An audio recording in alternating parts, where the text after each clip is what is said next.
Rétine, je l'ai pensé comme un livre sur le rapport des mots et des images, et la relation qu'on entretient tous avec les clichés qui défilent sous nos yeux aujourd'hui. Mais j'ai surtout voulu que ce texte évoque l'initiation d'un regard et l'apprentissage d'un regard. Donc pour parler très vite du récit qui traverse le livre, on suit le regard d'un narrateur qui se souvient de mois passés au Japon où il travaillait à la préparation d'une exposition d'une artiste contemporaine appelée DGF dans le roman, et qui est, dans une allusion à peine voilée, une évocation de Dominique Gonzalez Foster. Donc dans le cadre de cette exposition, il travaille à la collecte de dizaines et de centaines d'images numériques et virtuelles sur les réseaux sociaux et Internet, qui sont ensuite destinées à être assemblées dans une grande installation. Mais le livre, dans sa partie japonaise, ne parle pas seulement d'art, parce qu'il y a aussi l'architecture de Tadao Ando et du lieu sur lequel il travaille pour cette exposition. Les temples, les amis de Kyoto, Hitomi, qui lui apparaît parfois par des échanges Skype, un amour naissant, des images, encore des images, et puis surtout le musée, qui contient de plus en plus de récits et de fiction à mesure que le livre devient lui-même un espèce d'exposition.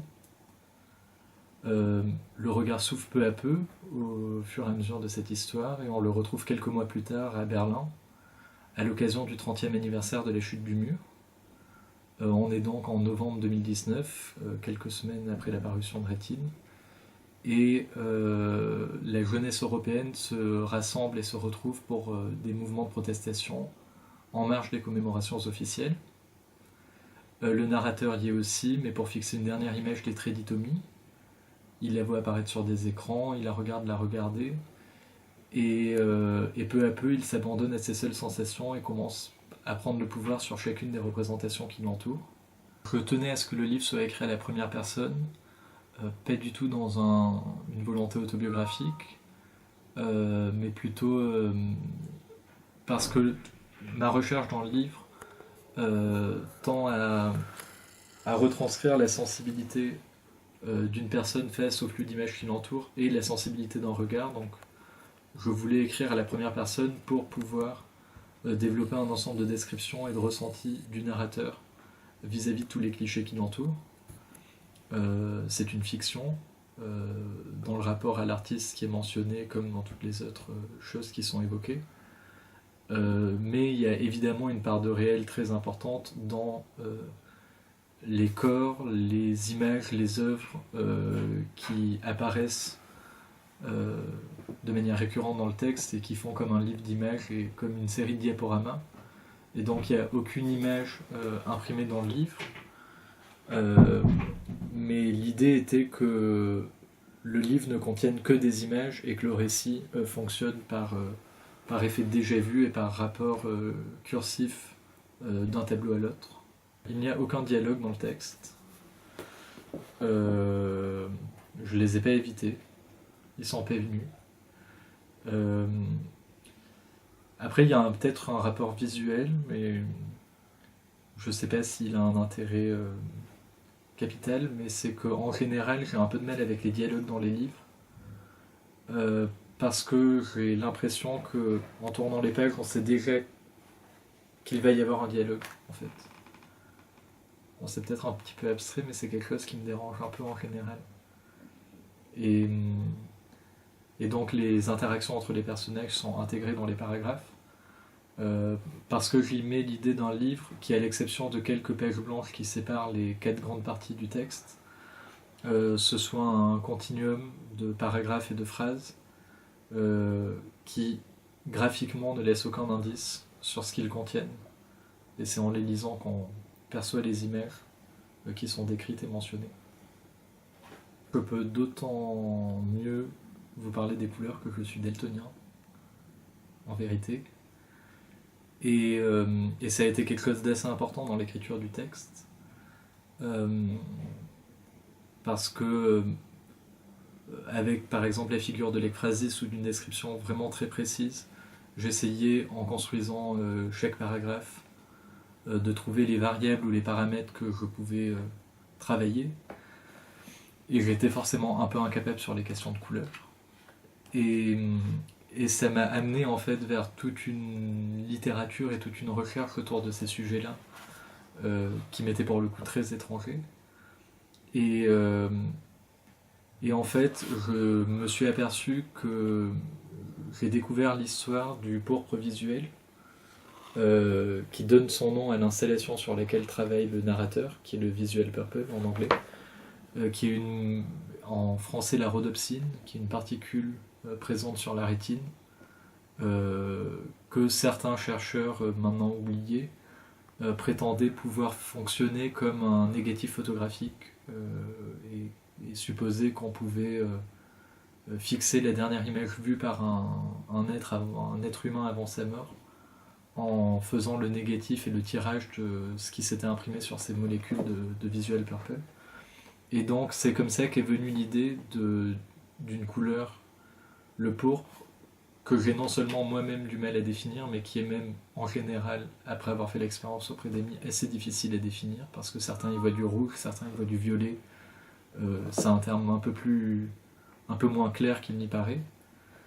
Et donc m'est venue l'idée d'avoir une trame de couleurs chromatiques qui traverse le livre, d'un chat teint en rouge par Hitomi qui apparaît au narrateur sur l'écran de son ordinateur durant des Skype, un camion de safran qui est renversé sur la route, des cubes colorés par l'artiste dans cette même couleur pourpre qui se liquéfie peu à peu dans la salle d'exposition, etc. Dominique Gonzalez Foster existe, et DGF, je disais tout à l'heure, est une allusion à sa présence en tant qu'artiste, mais même pas vraiment une allusion dans la mesure où elle-même revendique cette appellation de DGF avec ses initiales. En revanche, je ne suis pas curateur, commissaire d'exposition, hormis de manière un peu amicale, comme ça. Après, ça pourrait être un peu présomptueux, mais c'est un peu ce que j'essaye de faire avec le livre, de faire un commissariat dans le texte, en rassemblant des images et en faisant une espèce de scénographie idéale, d'œuvres, de sensations, de choses qui m'intéressent, et c'est ma manière de concevoir le récit. Donc cette histoire n'a pas eu lieu et n'existe pas. Et donc je ne connaissais pas Dominique Gonzalez Foster personnellement avant d'avoir achevé le livre, même si plusieurs occasions se sont présentées. Je voulais rester dans un travail à partir de l'image d'artiste qu'elle donne et qu'elle renvoie. J'ai choisi de réfléchir partant de son travail et de sa présence d'artiste pour plusieurs raisons. D'abord parce que elle fait partie d'un mouvement dans les années 90 et 2000, avec entre autres Nicolas Bourriaud dans son écriture de l'esthétique relationnelle, ou Philippe Arreno et Pierre Huyghe, qui m'intéressaient dans ce rapport aux images et au regard, et qui me travaillaient, et qui étaient très présents dans mes recherches, et que j'ai donc décidé d'intégrer dans le livre de manière plus honnête et plus directe. Il y a aussi le rapport à l'identité de Dominique Gonzalez Foster, par exemple avec cet acronyme DGF, qui m'intéressait particulièrement dans sa volonté d'être multiple et de ne pas être figé à une présence d'artiste un peu désuète et définie. Et enfin le rapport littéraire de Dominique Gonzalez Foster, qui réfléchit à des climats ou à des œuvres, du film à la performance en passant par l'installation, souvent partant de textes et partant, d'après ce qu'elle dit, d'un rapport littéraire à l'art et à la forme. Et le dernier critère qui était le plus important, et que c'était une œuvre qui me touchait beaucoup et qui m'importait beaucoup. Et c'est un petit peu la même chose avec le Japon, où des principes japonais ou des auteurs japonais m'inspiraient. Je suis allé au Japon pour travailler et faire des recherches, et puis le Japon a fini par devenir une composante du livre, donc il y a eu cette espèce d'effet de transfert. Et donc depuis, j'ai rencontré Dominique Gonzalez Foster, avec qui j'ai discuté de la forme finale du livre, et qui m'a permis d'avoir des échanges assez passionnants avec elle sur ce qu'elle montre de son activité d'artiste, ce qu'elle est vraiment, et aussi sur ce rapport qu'elle a au texte et à l'emprunt.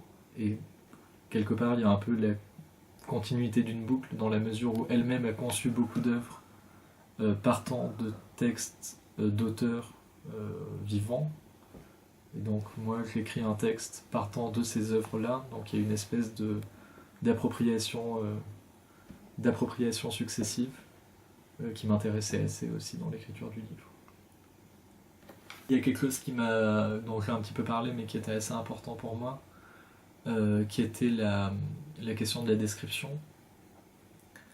Et en fait je voulais que ce soit un livre qui parle de beaucoup de choses, qui intègre et qui ingère beaucoup de choses, mais qui ne disent rien et qui n'ait pas de propos et qui évite un discours défini, mais que ce soit par la description et par la transcription en sensation d'images, de faits, de situations, par exemple de manifestations, d'un rapport qu'on peut avoir aux images virtuelles ou numériques et à ces nouvelles textures, au corps, aux matières, à beaucoup de choses. C'est cette recherche de la sensation qui a présidé l'écriture du livre et la manière dont je l'ai travaillé, quoi. Par définition, comme c'est un premier livre, j'ai passé la plus grande partie de mon temps à échouer, à reprendre, à refaire. Et j'espère, au fil du temps, arriver à avoir une méthode plus adaptée. Mais là, pour ce livre, tout ça a fonctionné de manière assez organique. Alors évidemment, au début, j'avais une ambition de plan, une intention, etc., mais qui ont vite bougé. Et c'est plutôt un canevas qui est resté le même, autour de cette idée de l'ouverture d'un regard au fil de 280 pages. Mais après, les images, les références et les évocations que ce livre contient sont venues de manière assez intuitive. Et j'ai eu l'impression de fonctionner un peu de manière... de faire correspondre les choses par intelligence et par réseau, et en essayant d'associer une idée avec une autre, une page avec une autre, et une image avec une autre. Alors Rétine, c'est à la fois le titre de l'exposition dans le roman, et aussi le titre du catalogue d'exposition quelques mois plus tard lorsque le narrateur est à Berlin. Et le livre s'appelle aussi Rétine parce que j'ai pensé le livre comme ça, comme une surface d'impression d'image et de sensibilité. Et d'ailleurs, je peux lire deux phrases à propos du titre. C'est un bref paragraphe à propos du choix de l'artiste, du choix de nommer son exposition Rétine. Dans quelques voyages à Kobe avait suffi à l'artiste pour échafauder un programme ajusté au bâtiment, un ensemble d'œuvres passées et de productions inédites, dialoguant avec l'édifice tout en explorant les questionnements qu'elle souhaitait aborder. Fasciné par les enjeux liés au régime visuel contemporain, DGF avait décidé de nommer l'exposition Rétine dès ses premiers échanges avec la directrice. L'organe de la vision lui apparaissait en effet comme un symbole du principe général de sa proposition, la rétine constituant, de même que l'exposition qu'elle imaginait, un lieu de transition du réel à la perception. Espèce d'interprétation des images et d'exercice du regard, cette minuscule membrane fait office d'interface entre la lumière et la sensibilité, l'aspect et l'imagination. L'artiste y voyait ainsi une façon de réfléchir à la vitre qui sépare d'ordinaire le spectateur de l'œuvre observée, et d'envisager de nouvelles manières de faire écran.